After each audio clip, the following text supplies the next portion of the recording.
Welcome to Digital Hospitality. I am your host, Shawn Walchef, founder of Cali Barbecue and Cali Barbecue Media.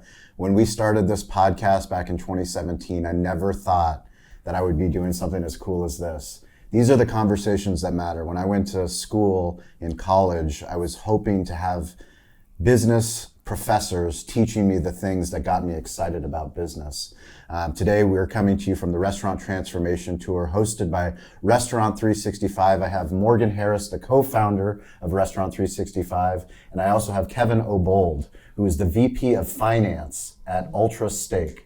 Welcome to the show. Okay, great to be here. Thanks for having us. Well, thank you for hosting this event. So we're in San Francisco, Restaurant Transfomation Tour. They're coming to Austin, coming to New York City, also coming to Chicago. So if you are a restaurant owner and you are looking to improve your business, they are putting on these incredible events all over the country. Thank you for your dedication. Why are you doing this? We have a passion for the industry, and we're learning new things every single day, and if we just hoarded this information, that'd be lame, right? Who benefits from that, right? So we're trying to get things that we're learning and spread the love and information and best practices and trying to make every restaurant stronger in the country. So what gets you excited as a founder, as somebody that started at the beginning when this was just a crazy idea of helping restaurants become more profitable? I never understood before the full reach of what we could do and how we could help, and now it's becoming more clear for me. The foray that we're making into workforce, into how we pay employees. I mean, it used to be that our primary focus was just on like the controller position, and now that we're getting into payroll and the way that we pay people, oh my gosh, we are literally touching 1/10 of the workforce in America. I mean, how cool is that? So it's just the broader reach of it is amazing. And then also the other thing is just the exchange of money and how that takes place between customers and between employees and their employers, is facilitating that payment, that either it's a vendor getting paid or an employee receiving their paycheck. Just facilitating that in an easy way it's super exciting. It's amazing. And so yeah, those are a couple of things I'm thrilled about this year. I mean, isn't it incredible? I mean, the reason like we started this show is we have such a small barbecue business in San Diego, and now we have 5 locations, but our belief in the internet and how fast the internet has changed so much of what we do in business, that we realize that we don't need to have all the answers, we need to have great partners. And when you put on an event like this and you introduce me to somebody that is responsible for multiple brands, that literally has scaled to where a small business owner has hopes and dreams one day. Can you tell us about Ultra Steak? Tell us about the brands that it encompasses, and tell us kind of what your role is with Ultra Steak. Yeah, Ultra Steak's been around for a long time. We started in the 80s with Sizzler and Platter, and we kind of moved to Texas Roadhouse in the 90s, and we've kind of expanded from there. About 2014, we opened up our first Aspen Creek Grill, and we've been running those up to 8 stores now nationally. And then in 2020, we started a brand called Aspen Tap House. We have 2 of those in the Midwest, and it's really casual dining is our space, and made from scratch food is really what we can bring to our customers. That's really exciting. How did you get started? A lot of our ownership group, they came from the grocery stores. Really? And there's this shift, in the 60s and 70s that, customers were starting to eat out more than eat in. And so we really wanted to take advantage of that, and we took that knowledge base and that kind of legacy understanding of how customers interacted with food. And that's kind of how we got our start in the restaurant space. When did you guys come across Restaurant 365?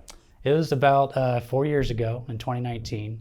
I was talking with John earlier, and I know that you guys have experience with the Great Plains in your past, and that's what we used as our accounting system. Okay.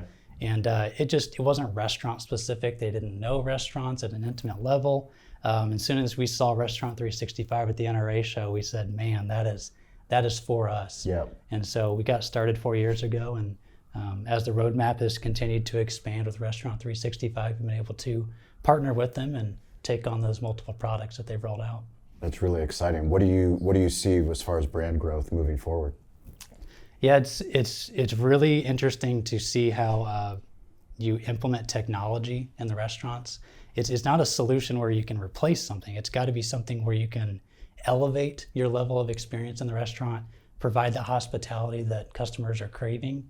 So we're trying to look for partners that can help us in that effort, really provide genuine hospitality to our customers and something that our employees can use as well. You talked about pay options and online ordering, bringing things and systems to make their job easier. It just helps them focus on the guest more and not really the operations and mundane, just trying to get tasks done. How many employees do you guys have? 3,000.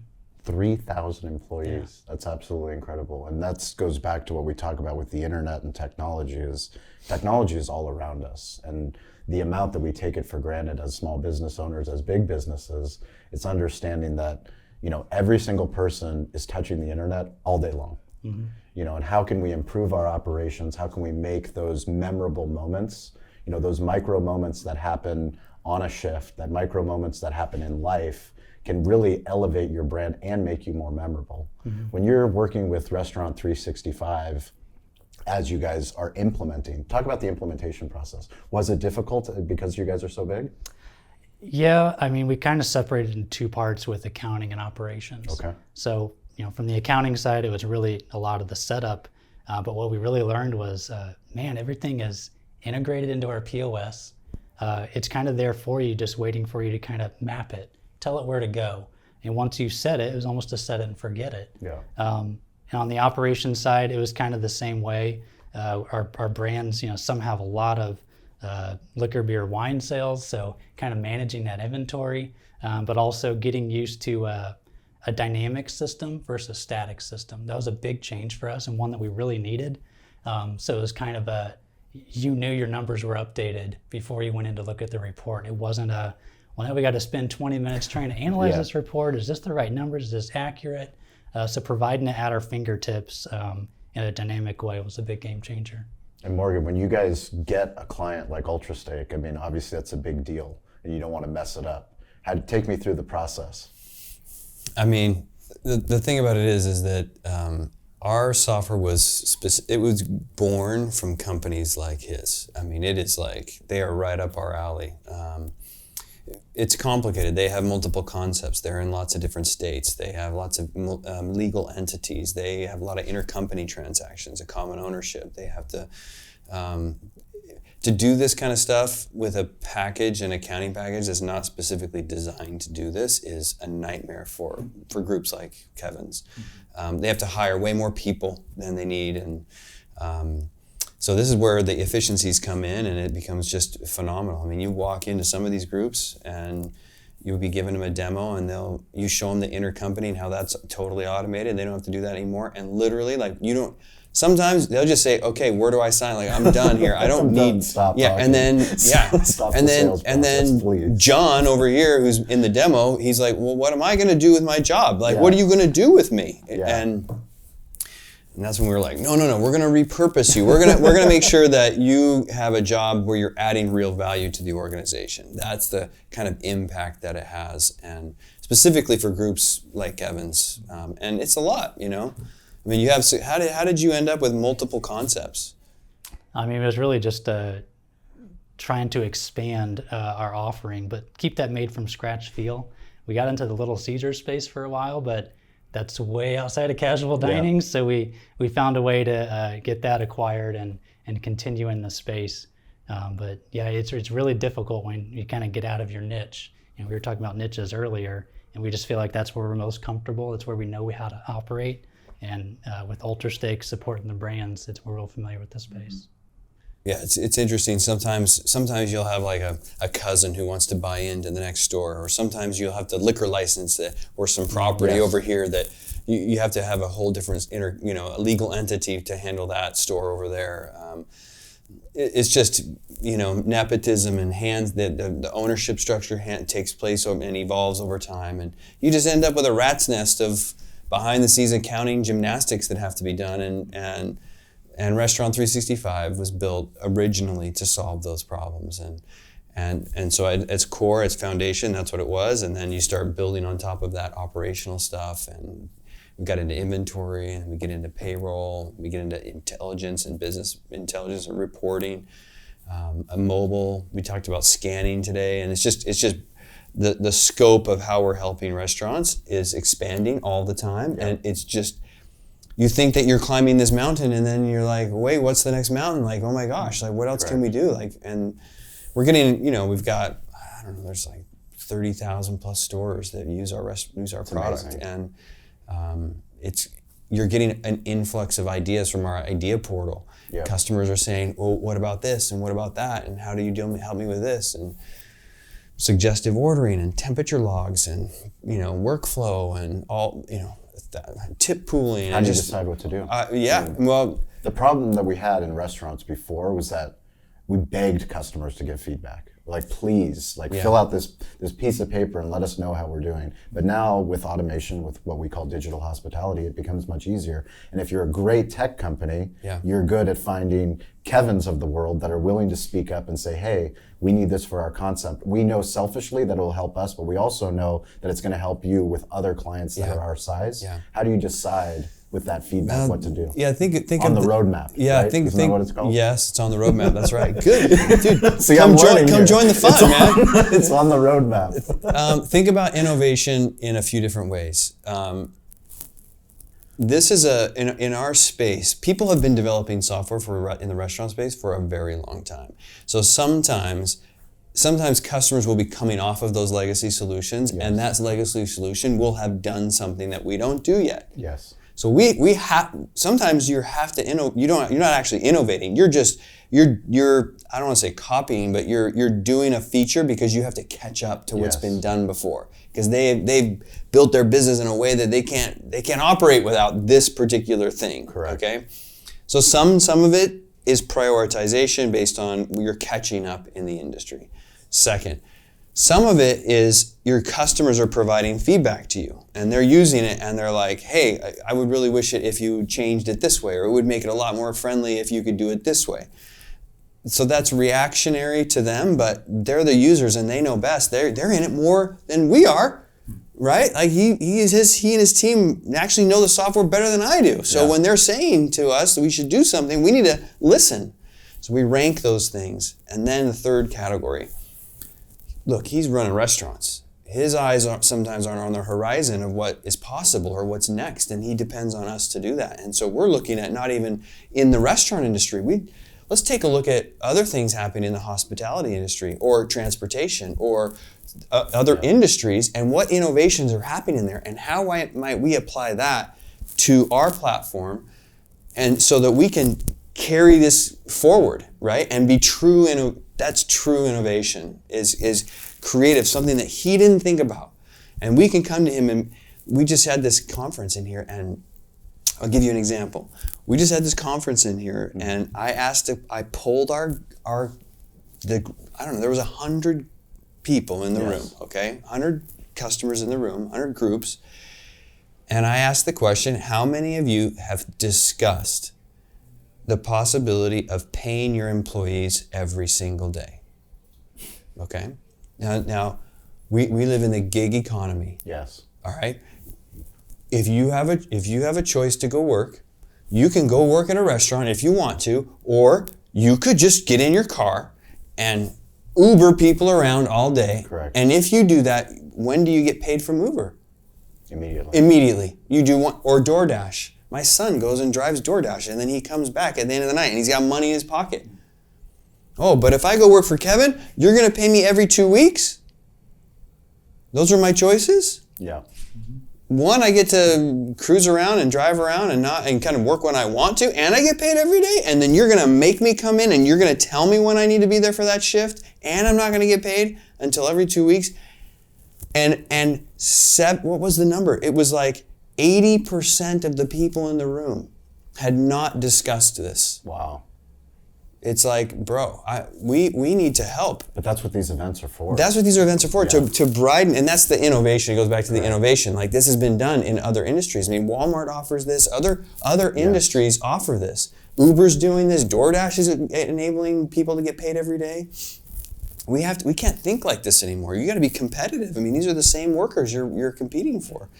I mean, you need to be, even if you don't do it, you got to be talking about it. Yes. Right? And it's funny, it's like restaurant, someone will come in who's been there for 30 years, and they before any of this, and they may have been the true entrepreneur, and they got this thing going. And then the next generation comes in, and that's happening now. Yes. The younger people are taking over, and these conversations, and they're way less attached to the old norms. They're way more open. Quick change. Oh, they're open for change, yeah. And they're ready. I mean, they grew up on this. Yeah. And it's something that their parents and the previous generation are just, they I don't know, not everybody can adapt. And so I guarantee you, we come back next year to this city and we ask that question, it's going to be flipped 80-20 the other way, if not 100%. You're probably right. I mean, what are you going to do? Where are you going to find people to work? That random person who doesn't want to get paid every 2 weeks? Or is that the kind of person you want to hire? What are you talking about? Correct. You wanted that innovative, aggressive, on top of technology person. Correct. So that's just one example of how it's important to keep your eyes on the horizon. We're trying to do that for all of our customers. And then the harder question is, okay, you got catch-up work you got to do, you got great user feedback you got to do, and you got innovation that's happening. How do you prioritize this stuff? And so, I don't know, we've got hundreds of people who are cranking on the product every single day. Yeah. And it grows. We keep hiring and hiring because you can't stop. Restaurant 365 will never be done. It'll just be, it's an evolving piece of software that it will forever change based on whatever need happens. Kevin, what do you think of when you hear the word digital, the term digital hospitality for your brand?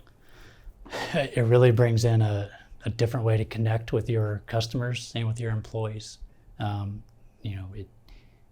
think you have to do it because, like you were saying, you're competing against other brands and other companies outside the hospitality space, and they're using this every single day. Yeah. So if we're not keeping up, we're not retaining and attracting talent, or even a customer that wants to have that experience. So it's really important to provide that digital experience in the hospitality space. And how do you find your technology partners that you guys want to work with? They definitely have to be innovative because the rate of change, like we were talking about, is ever increasing. But also has to integrate with the other partners that we have. Yep. You've got so many moving parts, and you've got tipped employees, you got people you need to pay differently this way.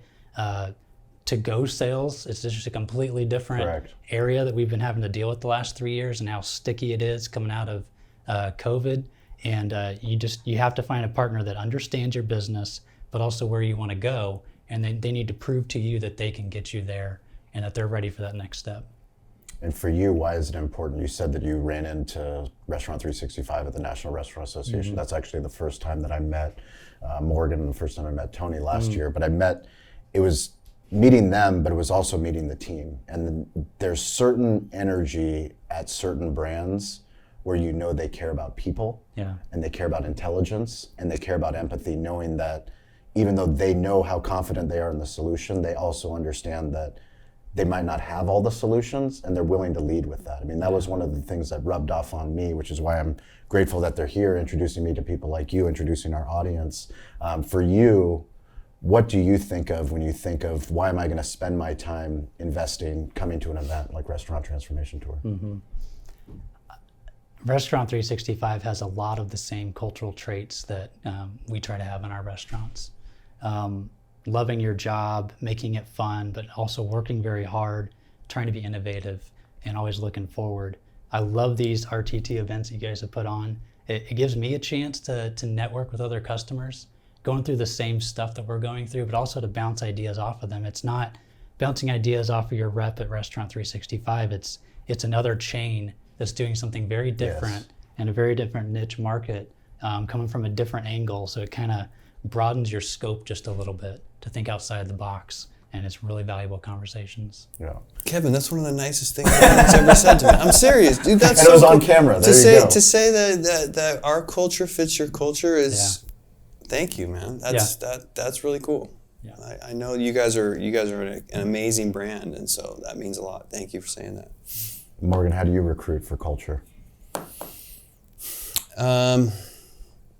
It's funny. I don't know. We have full-time recruiters now that handle this. But what are their marching orders?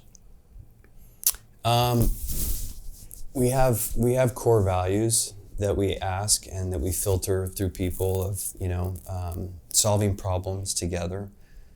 Another one of our core values is you got to love good food. That's good. That's a good core value. If you don't have a passion for what we're doing here, Yeah. then you're not a good fit. Yeah. You got to love it. You got to put a smile. I want you to tell me about your dinner last night. Does that get you fired up? Absolutely. Then you definitely probably appreciate that level of effort that went into preparing that for you in every possible way. And if you can appreciate that, then you're in. So we benchmark and interview, and we ask them about our core values and if they line up, and then I will say this, that at some point we look for technical expertise for the right position, but we also love pulling people from the industry because they talk a lingo and they can empathize with Kevin in that chair that he sits in. Yeah. And when you've been there, my gosh, when he called with a support question and you're like, bro, I know how you feel. Yeah. I know what that is. I know you got the tax deadline you got to deal with. Let me hustle for you because I know. Yeah. And we do. We have a huge contingency of our people who are just from the industry. They've been managers. They've been controllers. They've been, they're former customers. They've come and they just love the product and what we're doing so much. That's all super helpful. We need that. And then mixed in with people who have, quite honestly, don't know jack about the restaurant industry because they've been sitting coding behind a room helpful. Their whole room. And I was like, okay, here, I'm going to tell you what we need. I'm going to slide some pizzas under the door and you just lock yourself in there and you come out in 2 weeks and I need this, like that. And they're amazing brains that can pull this stuff off. It's what's so fun about our it's a software company. It just has such a variety. Yeah. And we've been fortunate enough recently. We brought some big hitters, and people who've done some really amazing things at other companies, worldwide, global companies, at our leadership level. And man, like our eyes. I feel sometimes like we've been looking down. And when you bring these people on, and then they're like, no, Morgan, look up. And then they're like, no, keep looking up, look up. I'm like, you mean that's the sky? I mean, that's where we're going? Yes. And they're like, yes, we're going to get there. We've been there. We're going to take you there. And I'm like, oh my gosh, like, really? Like, is this possible? So anyway, it's just amazing. That's why we do the show. That's why we care about the things that we care about. My wife and my family, they're from Bulgaria. Every year I go to Bulgaria, and I know the conversations that I'm having here today, I know they matter to the business owner in Bulgaria. I mean, truly, we are all facing something incredible. Like, literally, how can you run a brick and mortar business, but how do you make that business come alive with the internet? How do you make that business more profitable, more successful, more exciting to come to business? Yeah. That all happens when you have technology partners that you're willing to invest your time in, invest your money into, and understand that I don't have to know it all myself. Stay curious, get involved, ask for help. If you're listening to this show, you're a curious person. Thank you for listening. Thank you for watching. But then you have to get involved. You actually have to do some work. You have to be vulnerable and say, hey, I don't have all the answers. Who can help? How can people find you? If somebody's reaching out to somebody, I mean, it's amazing because for us, we're a small 5-unit barbecue restaurant in San Diego, yet there's people that are single unit restaurant owners. Then they look at you and they go, how is it possible to get to 3,000 employees? How can people connect with you and your brands? Yeah, ultrasteak.com. You can find us there, all 3 of our brands, and then I'm on LinkedIn. Perfect. Yeah. And are you guys actively hiring, looking for talented hospitality heroes? Yes, at every level of the restaurant, even our support center, providing services for the restaurant. So that's awesome. Yeah. Well, thank you for your time. Morgan, how can people learn more about Restaurant Transformation Tour?